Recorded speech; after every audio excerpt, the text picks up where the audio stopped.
Eu gostaria de compartilhar um texto com os irmãos, um sermão nessa manhã, um pouco diferente do que estamos acostumados.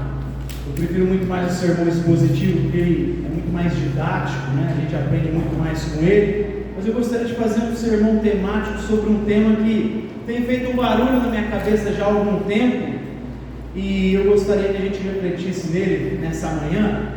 Por isso eu gostaria de pedir para você primeiro abrir a sua Bíblia na primeira carta de Paulo aos Coríntios, no capítulo 14. 1 Coríntios, capítulo 14, versículo 40. 1 Coríntios, capítulo 14, versículo 40. E antes da gente ler o versículo aqui, para nós iniciarmos a reflexão, só situar você, todos vocês, as crianças, para entender por que Paulo está escrevendo isso. Paulo está falando para uma igreja que tinha muitos carismas, muitos dons, mas eles estavam usando os seus dons da maneira errada.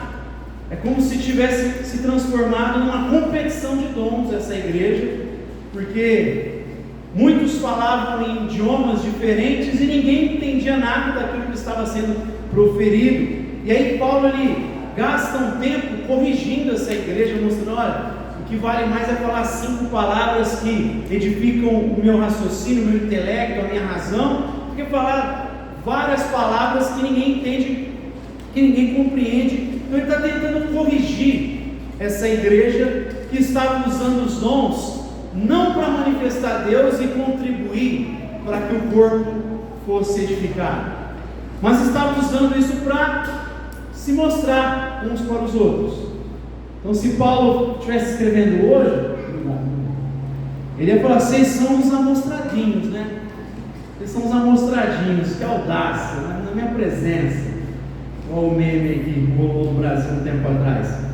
E aí ele tenta corrigir essa igreja, e no finalzinho do capítulo 14, onde ele conclui falando sobre a liturgia, sobre o culto, ele termina dizendo assim: mas faça-se tudo com decência e ordem, tudo seja feito com decência e ordem. Pai, nós te damos graças pela tua palavra e pedimos que nessa hora o teu Espírito abra o nosso coração, abra a nossa mente, desde os mais novos aos mais velhos, que nós possamos entender aquilo que a tua palavra nos ensina e abrirmos o nosso coração para recebê-la e viver fundamentados nela. É o que nós pedimos em nome do teu Filho Jesus. Amém. Meus irmãos, se tem uma característica muito comum do brasileiro, é que nós somos dados à improvisação. A gente gosta do improviso.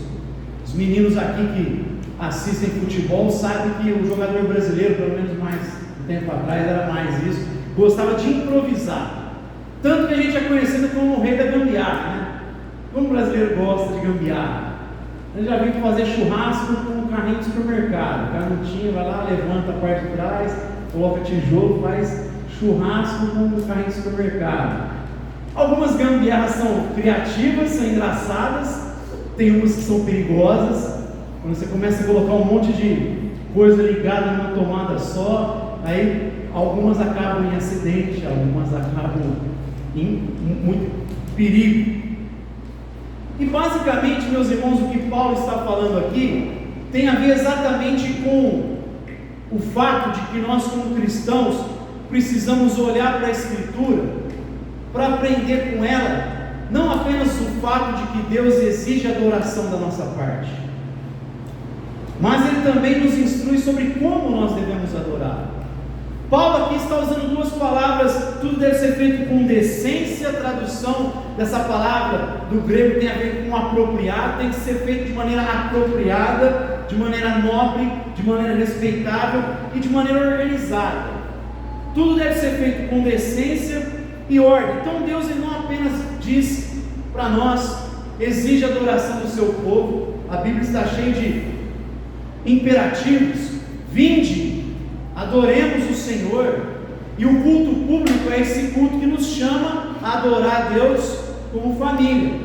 As crianças aqui, Nós estamos diante de Deus. Eu tenho certeza que se eu falasse para vocês assim, olha, hoje no culto vai estar o Neymar, ele vai ensinar como dar drible. Você ia vir todo animado, você está na primeira fileira para ouvir o Neymar. Ou de repente algum youtuber que você gosta, Luluca, sei lá. Aí ela vai estar lá falando, todo mundo ia vir com uma atenção para aprender. Agora a gente não está diante do Neymar, nós estamos diante do Criador dos céus e da terra. Aquilo que o Jonas e a Ana cantaram há pouco. O Criador de toda a terra se faz presente no culto da família. Vocês não estão diante do pastor Levi, do pastor Jonas. Nós estamos diante do Rei dos Reis e Senhor dos Senhores. Quando a igreja se reúne, pelo sangue de Cristo, ela tem acesso à presença do Deus vivo. Você tem que crer que Deus, mesmo que você não veja, Ele está presente aqui. Ele está vendo você nesse momento, está te observando. Então atente os seus ouvidos para aquilo que a palavra nos ensina. Deus exige como Ele deve ser adorado, e Paulo está falando dessa decência, essa ordem que deve estar presente no culto. Meus irmãos, discorrendo de maneira rápida sobre isso, eu gostaria de no primeiro momento, destacar um princípio que ficou famoso entre os reformados por conta de uma série de elementos que foram colocados nos cultos durante a Idade Média, elementos que não estavam presentes na Escritura, e aí eles se viram com a urgência e necessidade de limpar no culto de elementos que a Bíblia não prescreve, que ela não diz nada, e que estavam presentes no culto. E aí esse princípio ficou conhecido como o princípio regulador do culto. É o princípio que vai regular como um culto deve acontecer, como um culto ele deve ser feito, o que a Bíblia pede. Afinal de contas, não adianta a gente falar em outubro aqui, no dia 31, sola a Escritura, se a gente não segue a Escritura. Ou a gente segue somente a Escritura, ou a gente vai ficar repetindo coisas apenas como uma frase de efeito, que não quer dizer nada sobre a prática da nossa fé e da nossa vida. Então eles quiseram seguir à risca o princípio da sola Escritura. Vamos cultuar a Deus da maneira como Ele pede para ser adorado. E aí, olhando para a Escritura, eles viram que a oração é algo presente nos cultos. A oração é fundamental. A assembleia se reúne e ora diante de Deus, clama a Deus, agradece a Deus com orações, pede a Deus pelos governantes, pede a Deus pelos enfermos, ela ora uns pelos outros. A gente ora, é um elemento que está presente no Antigo e no Novo. A leitura da palavra está presente no culto, os cânticos estão presentes no culto. Muitos textos do Novo Testamento, talvez você não saiba, são cânticos que Paulo colocou. Por exemplo, a gente cantou um aqui, de Filipenses capítulo 2, que mesmo sendo Deus, Ele não se apegou, mas esvaziou-se a si mesmo, sendo obediente, sendo encontrado em forma humana, foi obediente até a morte de cruz. Isso é um cântico que a igreja primitiva cantava nos seus cultos, e Paulo usa um cântico para corrigir um problema comportamental daquela igreja. Em Colossenses 1,15, ele corrige um problema de doutrina usando outro cântico. Ele é a imagem do Deus invisível, Ele é a exata expressão do ser de Deus, Ele é o cabeça da igreja, Ele é o Senhor da criação. Olha como a música é importante. Por isso que a gente tem que ser exigente com as letras das músicas, porque é muito mais fácil a gente lembrar de música do que o que foi pregado. A música fica viva na cabeça e no coração. As parábolas de Jesus, quando Joaquim Jeremias, teólogo em inglês, ele foi fazer a tradução do grego, que é o original, para o hebraico, ele percebeu que as parábolas de Jesus tinham rima métrica, tinham uma repetição de ideias, que é o tipo de rima dos hebreus, e isso ficava vivo na mente e no coração dos seus ouvintes. Então a música é de suma importância, as letras das canções, como nós cantamos aqui, glorificando ao nosso Deus, mostrando que só Ele é digno, Ele é o centro do nosso culto. Tem salmos e tem pregação. E aí, meus irmãos, a seriedade de observar essas coisas no culto, daquilo que Deus descreve, ela é tão grande que há situações na Escritura que parecem uma coisa pequena, no entanto foram alvos da ira de Deus.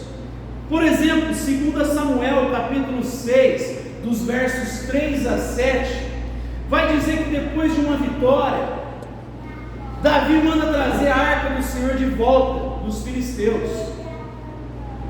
Olha só, a motivação de Davi é maravilhosa, a motivação de Davi é nobre.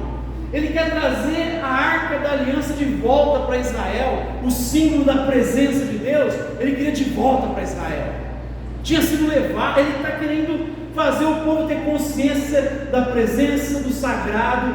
A motivação de Davi é maravilhosa. No entanto, o texto diz que eles colocam a arca da aliança num carro de bois, e aí no meio do trajeto é quando Davi vai se despindo e começa a dançar. E aí no meio do trajeto o carro balança e Uzá coloca a mão na arca de maneira indevida, mas ele quer segurar a arca, ele quer tentar impedir dela tombar, e mesmo assim ele não poderia fazê-lo. O texto diz que Uzá imediatamente é fulminado por Deus, ele é morto por Deus. E aí Davi depois vai olhar e ele sabe o que ele diz: nós não nos atentamos para aquilo que Deus prescreve na sua lei, nós não olhamos para aquilo que Deus falou sobre o modo como nós devemos fazer isso. Era para colocar a arca sobre os ombros. Quem levou a arca em carro de boi foram os filisteus, e os israelitas estavam fazendo igualzinho, ao invés de olhar para a revelação de Deus, para o modo como o próprio Deus disse que a coisa deve ser feita. Ou seja, não é esse espaço para autonomia, para nossa criatividade, não é esse espaço da improvisação.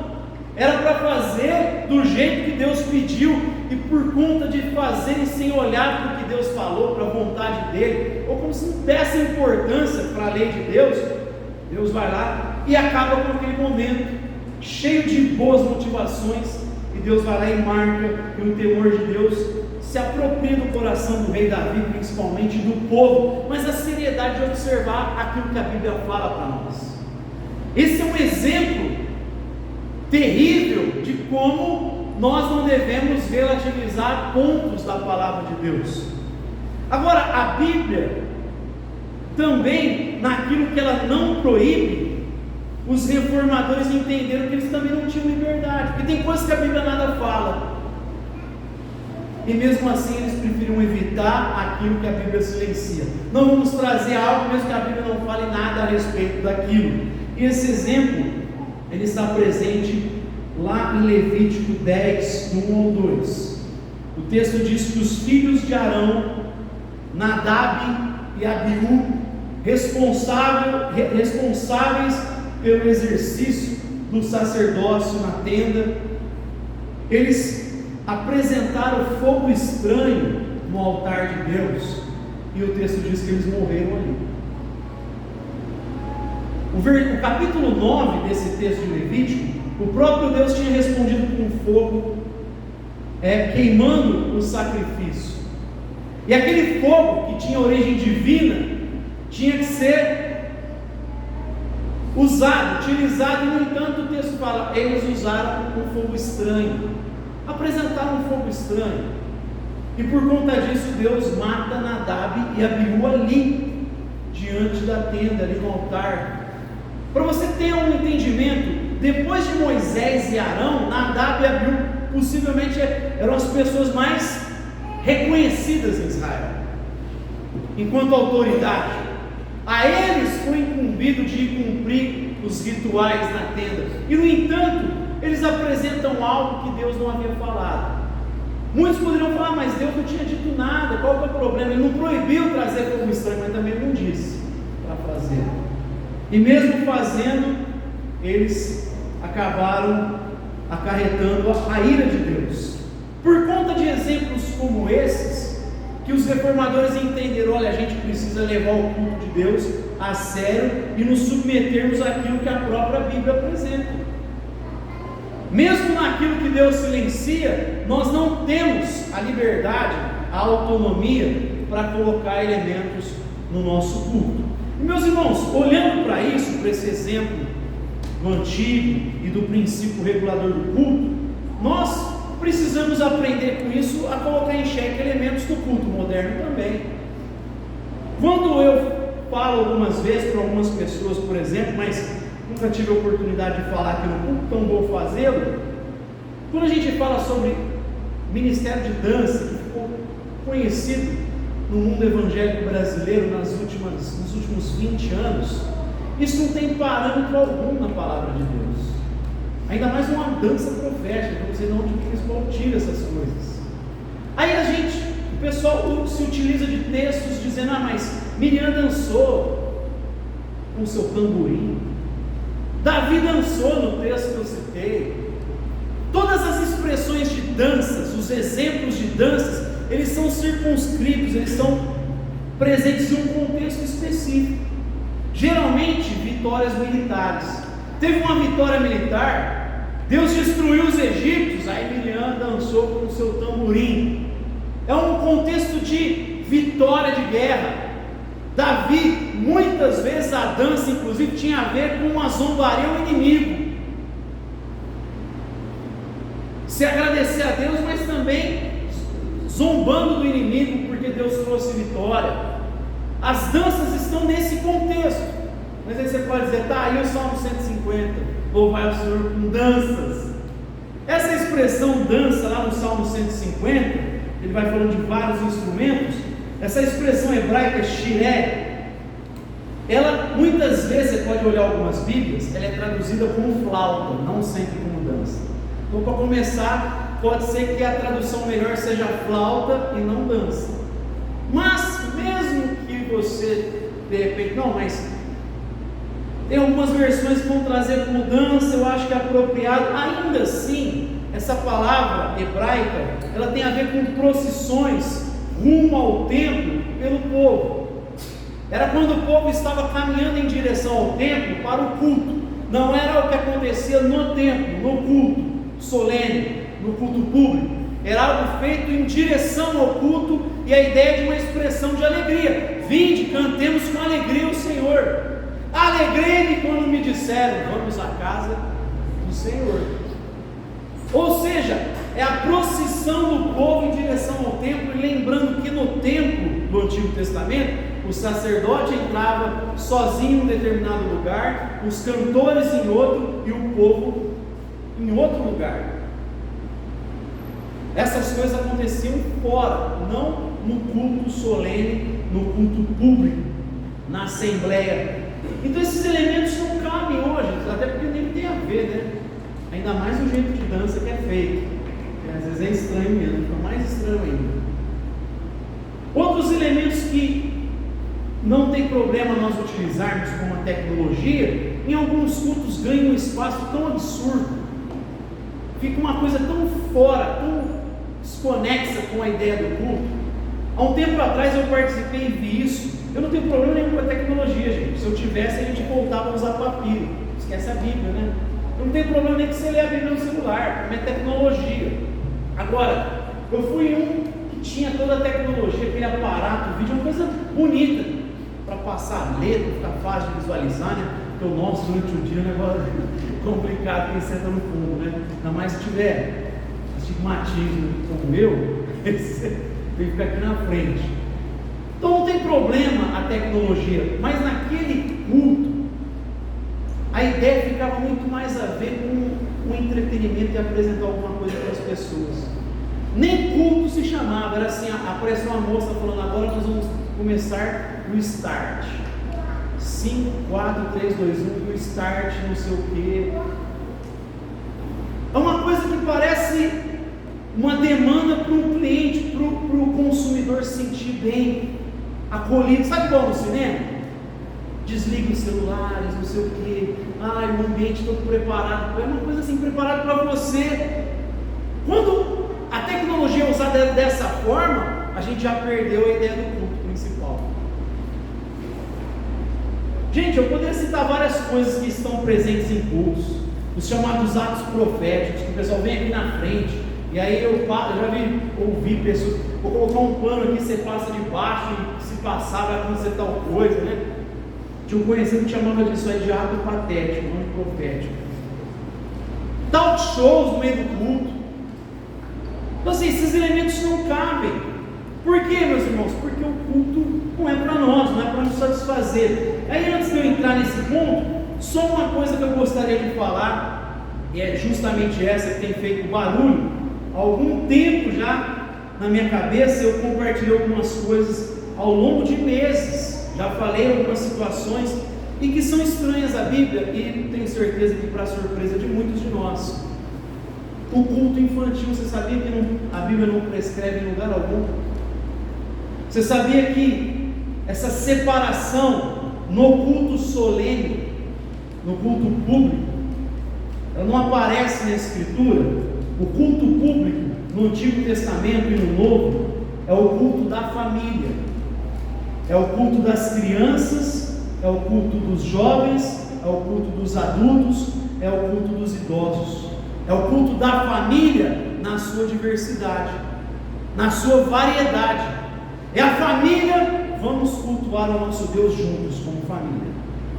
Joel capítulo 2, não Joel lá não, Joel capítulo 2 verso 15, olha o que diz: tocai a trombeta em Sião, santificai o jejum, proclamai um dia de assembleia solene, congregai o povo, santificai a congregação, ajuntai os anciãos, congregai os filhinhos e os que mamam, sai o noivo da sua recâmara e a noiva do seu tálamo. Se nós formos para outros textos, como Crônicas 23, quando Josafá proclama um jejum, todo o povo comparece diante de Deus numa assembleia solene. Josué 8,35, ele reúne todo o povo diante de Deus, desde os mais novos até os mais velhos. Quando se trata de culto público, culto solene, nós olhamos desde o Antigo Testamento, é o culto da família. Não existe essa separação. Não há uma menção de crianças separadas em toda a Bíblia, desde o Antigo até o Novo. Nós não enxergamos nada disso.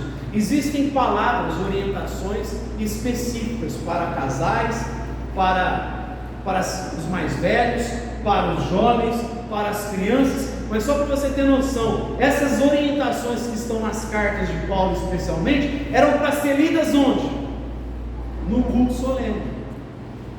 O que já nos dá a entender que se elas estão proferidas no culto solene, sendo orientadas para crianças também, é porque essas crianças estavam presentes no culto solene, seja aí nas casas, ou em qualquer lugar que fosse naquele contexto de perseguição, mas elas estavam presentes com seus pais. Meus irmãos, só dessa base, tanto do Antigo como do Novo, já deveria ser suficiente para nós descansarmos o coração em algo que Deus já deixou de maneira clara. É claro que o barulho que eu falei no início, na cabeça, tem mais a ver com a aplicação e não com a verdade disso, porque ela é muito clara nas Escrituras. Mas para nós termos algumas outras bases, além da Escritura deixar isso claro, em toda a história cristã não houve essa separação na Igreja de Cristo Jesus. Em 2000 anos de história, o culto sempre foi o culto da família, sempre foi a Assembleia Solene reunida. Isso mudou de 40 anos para cá. Na década de 80, a década que eu nasci, que isso mudou, que isso foi começado-se a fazer essas departamentalizações. Existia antes trabalhos específicos fora do culto público, com os reformadores, com o John Wesley, a escola bíblica dominical. Isso aconteceu num outro horário, mas no culto era o culto da família. Agora, na década de 80 para cá, nós fomos acostumados com o cultinho, que ainda é bom comparado com o que alguns fazem, porque tem gente que nem culto nem orientação faz, simplesmente separa um espaço para as crianças brincarem. Tem igrejas que nem orientação bíblica tem, a criança só sai para deixar o pai em paz. Então os pais, uma semana inteira trabalhando, vou poder ficar tranquilo para ouvir a palavra e participar do culto. Aí fica uma coisa, separa para você ficar em paz. Isso é o pai e a mãe. E aí, muitos cultos, a criança desce. Então, eu conheço uma igreja em Uberlândia, que lá embaixo tem um playground, tem videogame, tem criança desce para brincar. Aí é pior ainda, né? Não tem nem orientação. Então, em toda a história, isso não existe. Isso mudou da década de 80 para cá. A primeira sugestão para separar idades foi feita por Faraó para Moisés. Quando Moisés fala, deixa o meu povo ir adorar no deserto, Faraó diz assim, vão os homens, fiquem as mulheres e as crianças. Deixa as crianças. Faça um culto segregado. Faça um culto separado. Não apresente o culto da família, apresente o culto dos homens. Vão só os líderes. E ele fala, não, Deus quer que a gente adore totalmente com a nossa vida, a nossa casa. Às vezes a gente pode falar, não, mas as crianças vão ter dificuldade, talvez vão atrapalhar, porque uma corre, às vezes ela vai fazer alguma coisa, uma chora. Quem sabe não foi essa a preocupação dos discípulos? E aí eles começaram a proibir as crianças de chegar em Jesus, e Jesus diz, não as impeça, porque das tais é o reino dos céus. Elas não vão atrapalhar. Eu quero elas, e aí o texto diz, e Jesus as abençoou.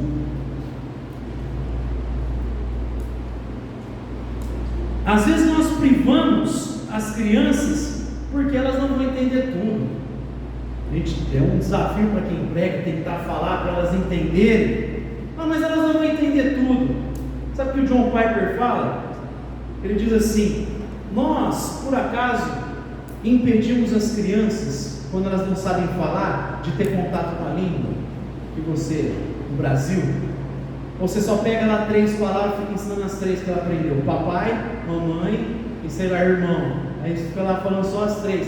Aí você fala, não vou deixar ela ouvir as outras, porque é muito difícil para elas. Ou você a expõe e conforme ela vai ouvindo, ela vai assimilando. Óbvio que você expõe ela para a língua e ela vai assimilando, sendo aí 1, 2 anos de idade, e ela vai aprendendo. O Antônio, que hora do café, ele saiu, ele estava com a Bíblia antes do culto, ele falou, a palavra de Deus. Aí eu falei, então explica para a gente, ficamos brincando com ele. Aí acabou o cântico, o João cantou, eles estão correndo falando, aleluia. Eles vão assimilando. Aos poucos, o Antônio está quanto tempo? 2 aninhos.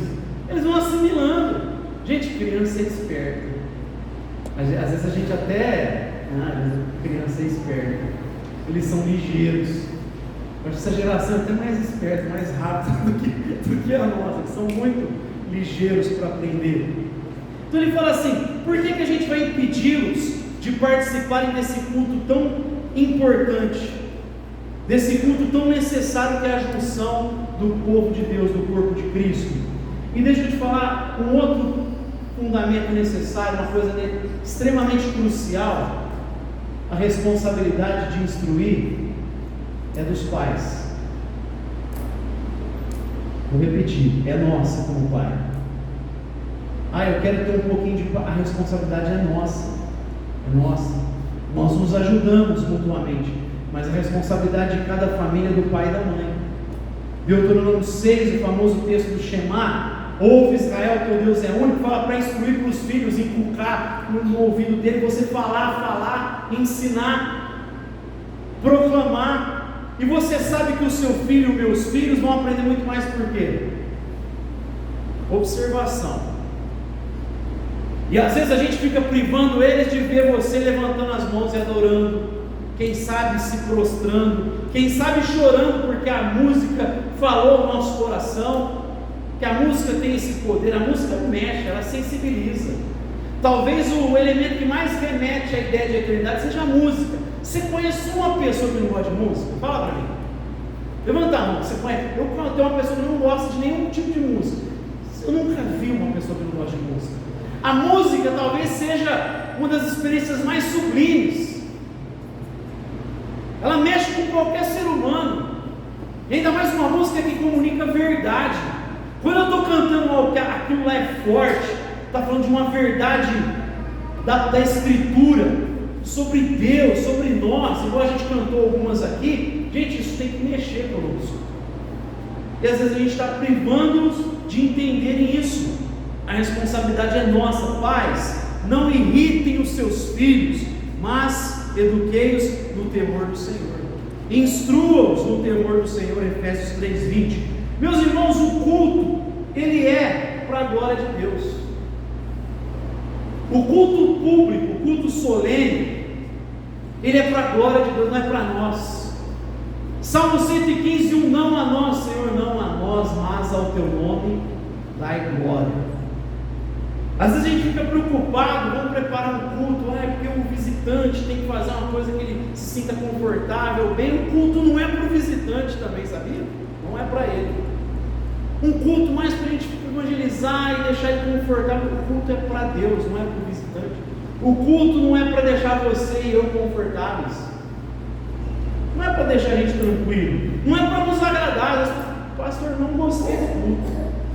Por que, irmão? Você fala, se pregou alguma coisa contrária, cantou alguma coisa contrária, você tem que falar mesmo. Eu não gostei porque eu achava que tinha que ser mais legal, assim.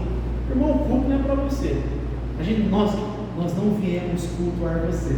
Nós viemos cultuar ao Senhor dos céus e da terra. O culto, ele gira em torno disso, dessa verdade.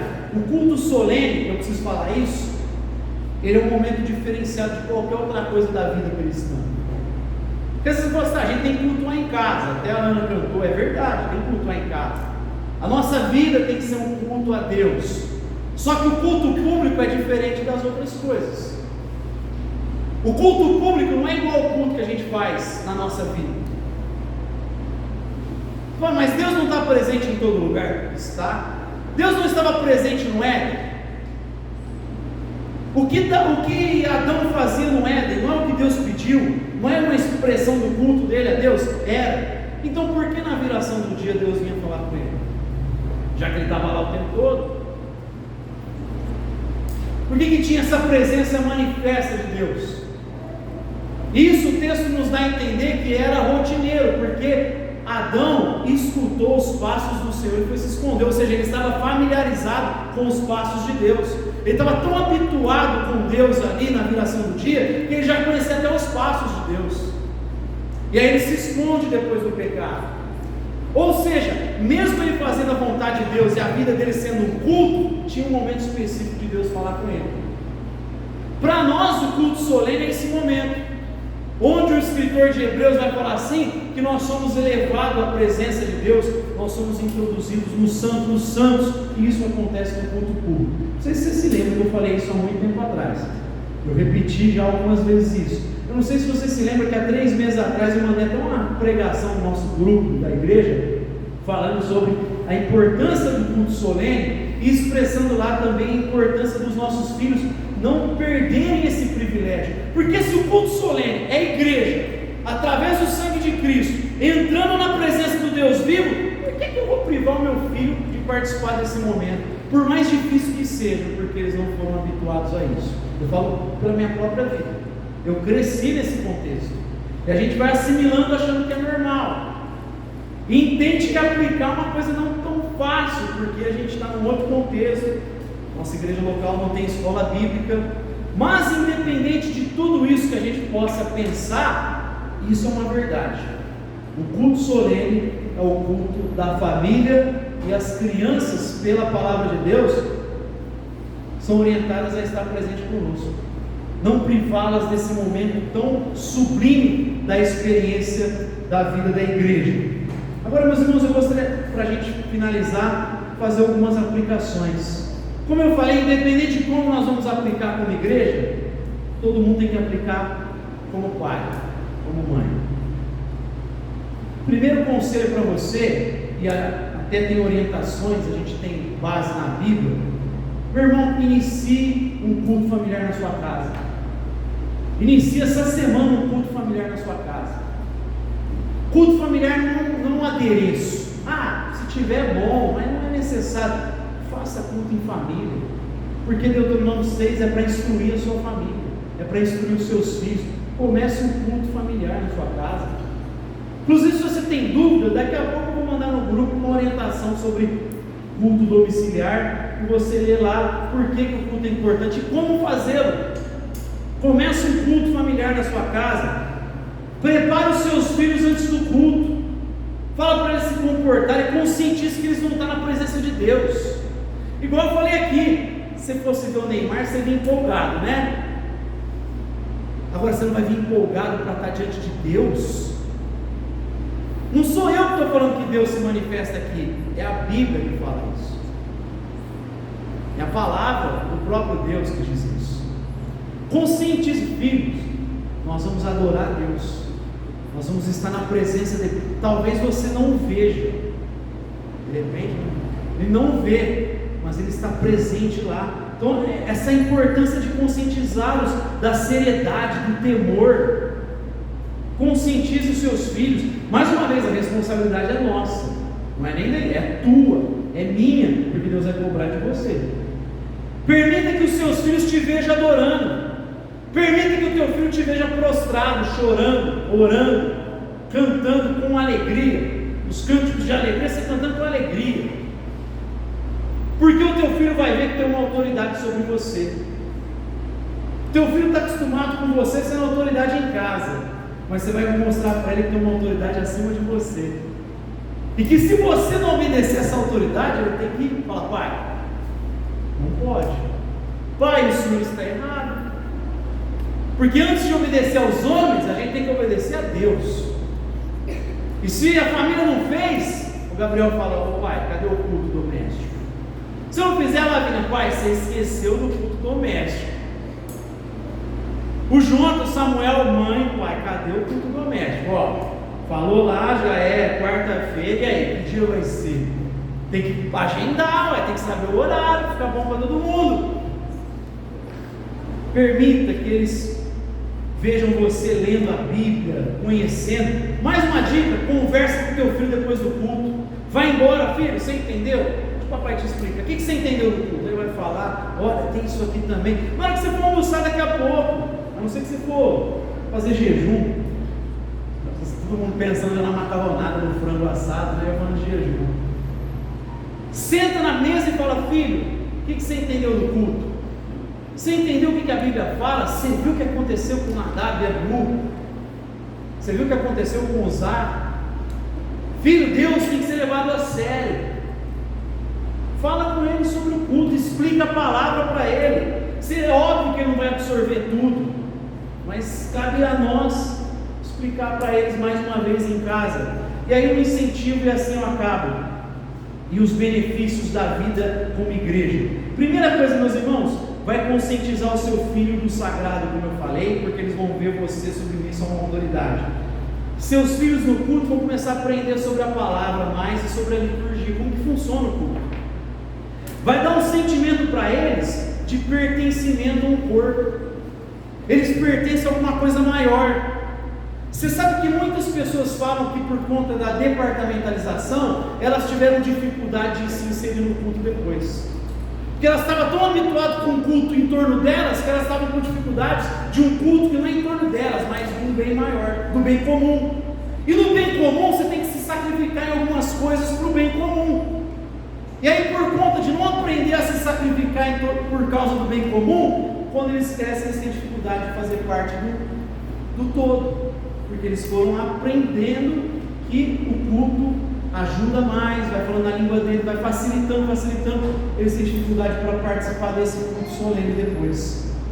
Alguns vão dizer, estou falando baseado em alguns relatos, que eles olhavam para o culto até com um certo desdém, não gostavam, porque aprenderam na escuta: nossa, é o outro, esse aqui é diferente.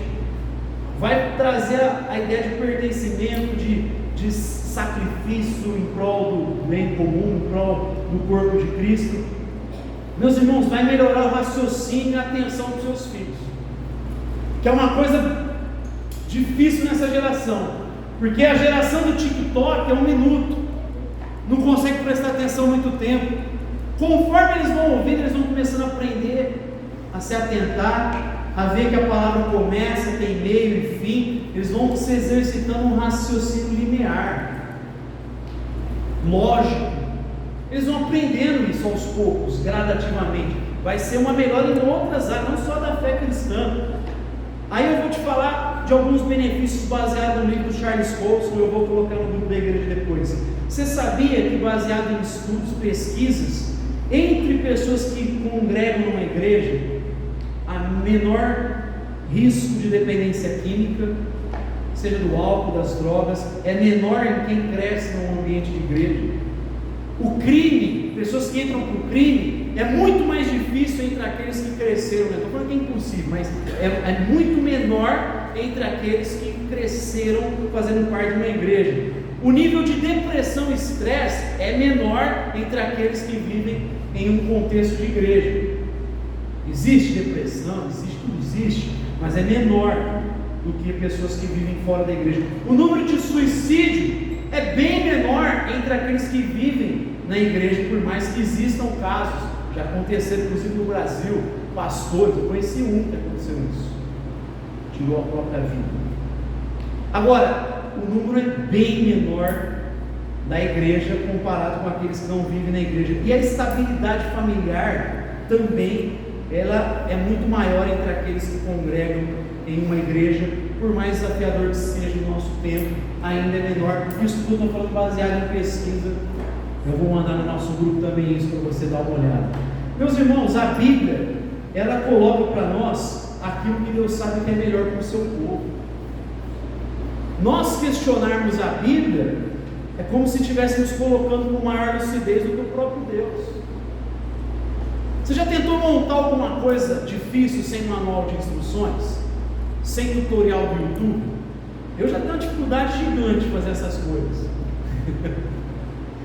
Mas a gente fica lá, vai montar tudo errado, colocar, a gente precisa seguir um manual. Deus criou todas as coisas, Ele sabe a melhor forma. Se Ele diz que esse momento ímpar da vida da igreja, esse momento do culto da família, Ele quer a sua família reunida, não cabe a nós questionar o próprio Deus e a própria palavra dEle.